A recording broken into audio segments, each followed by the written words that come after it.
Hello friends, मेरा नाम है नीलेश बजाज और इस वीडियो में हम देखेंगे एक practically program for friend function in C plus plus. Okay, so let's start. देखिए, आपने अगर मेरा लास्ट वीडियो देखा होगा तो उस लास्ट वीडियो में मैंने आपको समझाया था कि क्लास के किसी भी मेंबर फंक्शन को कॉल करने के लिए हम ऑब्जेक्ट से कॉल करते हैं। लाइक S1 से गेट फंक्शन कॉल किया या S1 से शो फंक्शन कॉल किया या सेकेंड ऑब्जेक्ट S2 से गेट कॉल किया या S2 से शो फंक्शन कॉल किया।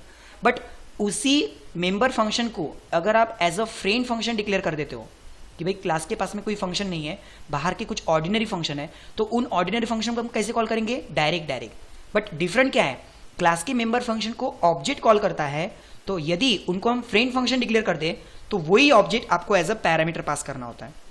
देखिए, जब मैंने गेट फंक्शन कॉल किया तो उसमें S1 पास किया या शो फंक्शन कॉल किया तो उसमें ऑब्जेक्ट पास किया। ओके, दूसरा रूल मैंने आपको ये बताया था कि अगर आपके मेंबर फंक्शन में 2 पैरामीटर है तो फ्रेंड फंक्शन में 3 पैरामीटर आएंगे, यानी कि एक एक्स्ट्रा, और वो एक एक्स्ट्रा कौन रहेगा? आपका ऑब्जेक्ट जिसको आप पास कर रहे हैं। यदि आपके मेंबर फंक्शन में एक भी पैरामीटर नहीं है तो आपके फ्रेंड फंक्शन में एक पैरामीटर आएगा, वो एक एक्स्ट्रा कौन? कि आप ऑब्जेक्ट पास कर रहे हैं। ओके, चलो, तो फ्रेंड फंक्शन की खासियत आपने देख ली कि फ्रेंड फंक्शन आपके क्लास का प्राइवेट डेटा भी एक्सेस कर सकता। सिर्फ आपको वो बाहर का जो नॉर्मल ऑर्डिनरी फंक्शन है उसको क्लास में एज अ फ्रेंड डिक्लेयर करना होगा।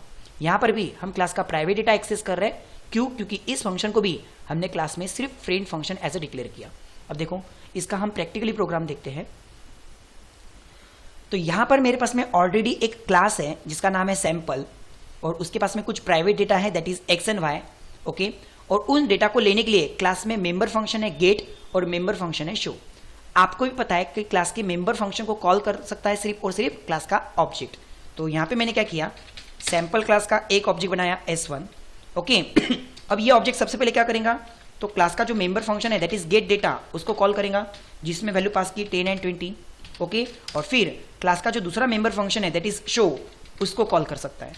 तो जैसे ही गेट फंक्शन कॉल करेगा उसको उसका डेटा मिलेगा, और शो कॉल करेगा तो डेटा प्रिंट होगा। देखिए, अब मैं चाहता हूं कि क्लास के पास में शो नाम का कोई फंक्शन है ही नहीं, इसको मैंने यहां से किया डिलीट, और एक बाहर कोई तो भी नॉर्मली एक ऑर्डिनरी फंक्शन बनाया लाइक वॉइड शो नाम का फंक्शन जिसका क्लास से कोई लेन देन नहीं है।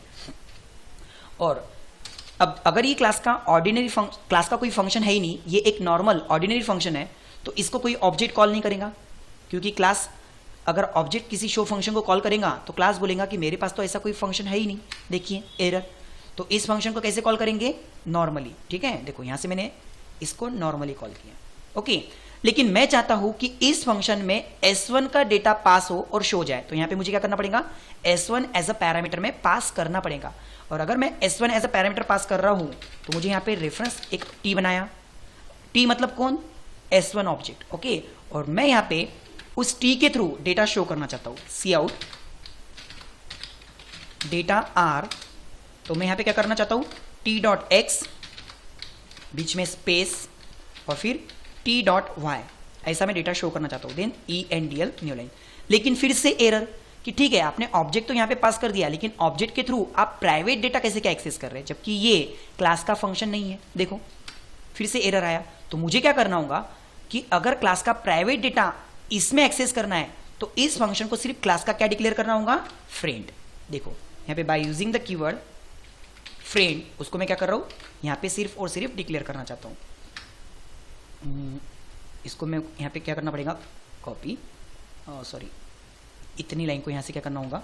कॉपी, और यहां पे आके मैं क्या कर रहा हूं? उसको पेस्ट। सिर्फ यहां पे क्या डिक्लेयर करना होगा? उसको फ्रेंड। जबकि ये क्लास का फंक्शन नहीं है, just an normal ordinary function है, बट फ्रेंड होने के नाते अब वो क्लास का प्राइवेट डेटा एक्सेस कर सकता। और इसको हमने कैसे कॉल किया? डायरेक्ट, बट उसके अंदर ऑब्जेक्ट पास करना पड़ा। देखो, तो अब वहां पे डेटा किसका प्रिंट होगा? S1 का। सेम अगर मेरे पास में एक और ऑब्जेक्ट रहता था लाइक S2, तो मैं क्या करता था? पहले S2 से क्लास का जो मेंबर फंक्शन है वो कॉल करता था, that is get data. Okay, और फिर अब उसका अगर मुझे डेटा शो करना है तो क्लास के पास तो कोई शो फंक्शन है ही नहीं, जो बाहर का ऑर्डिनरी फंक्शन है उसको मैंने डायरेक्ट कॉल किया, बट उसके अंदर मुझे किसका डेटा देखना है? S2 का। तो S2 को पास किया, और यहाँ पे S2 का भी डेटा प्रिंट होगा एज अ प्राइवेट, क्योंकि वो क्लास का फ्रेंड फंक्शन है। देखिए, ओके, सो आई होप आपको ये कंसेप्ट समझ में आया होगा। सेम मैं यहाँ पे एक और काम करके दिखाता हूँ आपको कि क्लास के पास में सपोज गेट फंक्शन भी नहीं है, इसको भी हमने किया डिलीट। अब जब क्लास के पास में कोई गेट फंक्शन है ही नहीं तो S1 डेटा लेगा कैसे या फिर S2 डेटा लेगा कैसे? ओके, अब दोनों के पास में जब डेटा लेने के लिए कोई फंक्शन ही नहीं है तो जब मैं शो करूंगा तो आउटपुट क्या आएगा? Garbage garbage. देखिए गार्बेज। तो मैं चाहता हूं बाहर कोई तो भी एक ऑर्डिनरी नॉर्मल फंक्शन बनाया मैंने void गेट नाम से। ओके, अब ये अगर क्लास का फंक्शन नहीं है तो ये तो एक नॉर्मल ऑर्डिनरी फंक्शन होने के नाते डायरेक्ट कॉल होगा। जैसे यहाँ पे मैंने डायरेक्ट कॉल किया गेट फंक्शन को, बट मैं चाहता हूं उस गेट फंक्शन में S1 को पास करो और कुछ वैल्यू भी पास करो, लाइक 10,20। अब अगर मैंने S1 को उसमें पास किया विथ सम वैल्यूज तो ये वैल्यू वहां पे जाके किसको मिलना चाहिए? S1 के डेटा को। तो देखो पहला पैरामीटर मैंने क्या पास किया? S1। तो S1 को लेने के लिए मैंने सैंपल का कोई तो भी एक रेफरेंस बनाया T, क्योंकि मैंने S1 पास किया। S1 पास किया मतलब सैंपल टाइप का ऑब्जेक्ट, तो उसको किसने लिया? T ने। प्लस इन दो वैल्यू को लेने के लिए मैंने वहां पे क्या बनाया? इंटीजर का P, इंटीजर का Q। ओके, और इस फंक्शन में हम क्या चाहते हैं कि जो पैरामीटर आपने पास किया मतलब 10 एंड 20 वो किसको जाके मिल जाए? S1 को। तो S1 के लिए यहाँ पे कौन है? T। मतलब T के X को किसकी वैल्यू मिले? P की, और T के Y को किसकी वैल्यू मिले? Q की। यहाँ पे T मतलब कौन? S1 का डेटा, जिसको वैल्यू कौन सी मिल रही?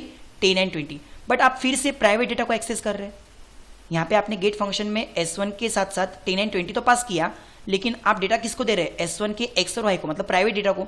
सिर्फ इस फंक्शन को आपको क्या डिक्लेयर करना होगा? वापस से ऊपर फ्रेंड। ओके, तो देखो यहाँ पे फिर से मैंने by using the keyword friend कौन से फंक्शन को डिक्लेयर किया? गेट फंक्शन को। सो इसकी वजह से क्या होगा कि आपका प्राइवेट डेटा वहां पर एक्सेस होगा। ओके, तो देखिए यहाँ पर हमने क्या किया? गेट फंक्शन को डायरेक्ट कॉल किया नीचे, बट उसके अंदर ऑब्जेक्ट को पास किया विथ वैल्यूज। सेकेंड टाइम अगर मुझे S2 के लिए डेटा चाहिए तो यहाँ पे क्या करना पड़ेगा? फिर से डायरेक्ट गेट फंक्शन कॉल करना पड़ेगा, बट उसमें किसको पास करना पड़ेगा? S2 और उसकी कुछ वैल्यूज। यानी कहने का मतलब उस फंक्शन में अब डेटा किसको मिलेगा? तो T एज S2 मतलब डेटा किसको मिलेगा? S2 को मिलेगा। और जब मैं शो कॉल करूंगा तो यहाँ पे डेटा किसका प्रिंट होगा? S2 का। ओके, देखिए तो S1 के पास में भी डेटा पहुंच गया, S2 के पास में भी डेटा पहुंच गया। आई होप आपको ये कंसेप्ट समझ में आया होगा कि हम फ्रेंड फंक्शन बना के क्लास के प्राइवेट डेटा यूज कर सकते, जो कि क्लास के मेंबर नहीं है, फिर भी उन्हीं को हमने क्लास का एज अ फ्रेंड डिक्लेयर किया और एक्सेस किया। और सबसे इंपॉर्टेंट रूल जो आपको ध्यान में आया होगा कि अगर आपके क्लास के मेंबर फंक्शन को ऑब्जेक्ट कॉल करता है तो फ्रेंड फंक्शन यानी कि वो डायरेक्ट कॉल होते हैं। अगर आपके मेंबर फंक्शन के पास में 2 पैरामीटर है तो फ्रेंड फंक्शन के पास में 3 रहेंगे, क्योंकि 1 एक्स्ट्रा कौन है? आपने ऑब्जेक्ट को जो पास किया। और यहाँ पे भी अगर आपके क्लास के मेंबर के फंक्शन के पास में एक भी पैरामीटर नहीं है, दैट इज 0, तो फ्रेंड फंक्शन के पास में एक पैरामीटर रहेगा। कौन? क्योंकि आपने उसमें ऑब्जेक्ट पास किया। ठीक है, सो आई होप आपको ये concept that is friend function concept अच्छे से समझ में आया होगा। Thank you.